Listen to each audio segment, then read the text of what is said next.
Modern Warfare January 28th update, playlist, weapon updates, and more. This was actually a pretty decent update. It did a lot more than most people expected it would do. First, I want to show you guys the game modes that were added to this game here. We have Gunfight Custom, where you actually decide your loadout before you start the game, and that's the loadout you'll use for the rest of the game. Deathmatch Domination, which is literally just TDM and Domination combined, so you're getting kills and you're also getting a score from the flags, and those both factor into the final score of the game. And then Shipment 24/7 is back. Now, I prefer Shipment. I feel like we've seen enough of Shoot House. I think the best medium for most people is just Shoot the Ship, which is Shoot House and Shipment, but I don't know, let me know what you guys think. They change it every week or so, and overall, I don't think it's that too big of a deal. So the main thing here obviously are the big weapon nerfs and buffs we've been seeing for this game, the MP5 and the M4. So for weapons, MP5, reduced headshot multiplier, small reduction to 10mm range,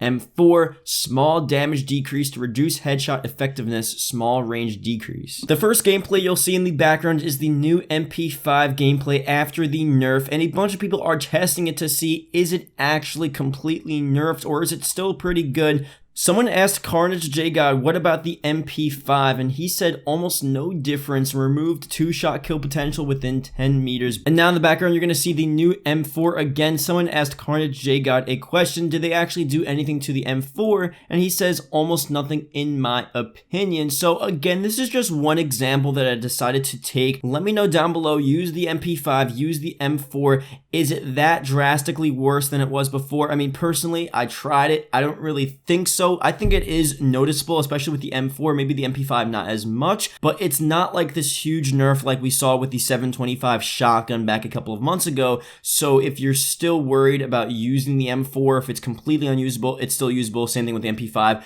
Maybe it's not insanely overpowered, but it's still, they're still both solid weapons to use. Now, the next thing here, the main thing a lot of people are talking about as well, is the M13 range increase, small reduction to horizontal recoil, small damage increase to boost headshot effectiveness, and then the crossbow. Players are able to shoot down an enemy support helo with only 3 thermite bolts. This has been adjusted, 5 to take down a VTOL, and 6 to take down a support helo and chopper gunner. We're going to focus on the M13. You're going to see the gameplay of the new M13 in the background of this video. And again, another example, Carnage Espresso, M13 is hands down the best gun in Modern Warfare right now. Obviously, a lot of people have different opinions, because as you see here, Carnage J God says the changes were negligible and almost non-existent. People are hyping the M13. So this is where I go to you guys. You guys are playing the game. Let me know how you feel about that. If you used the M13 before, is it that much better now than it was before? I mean, I think it definitely is. There's a clear improvement.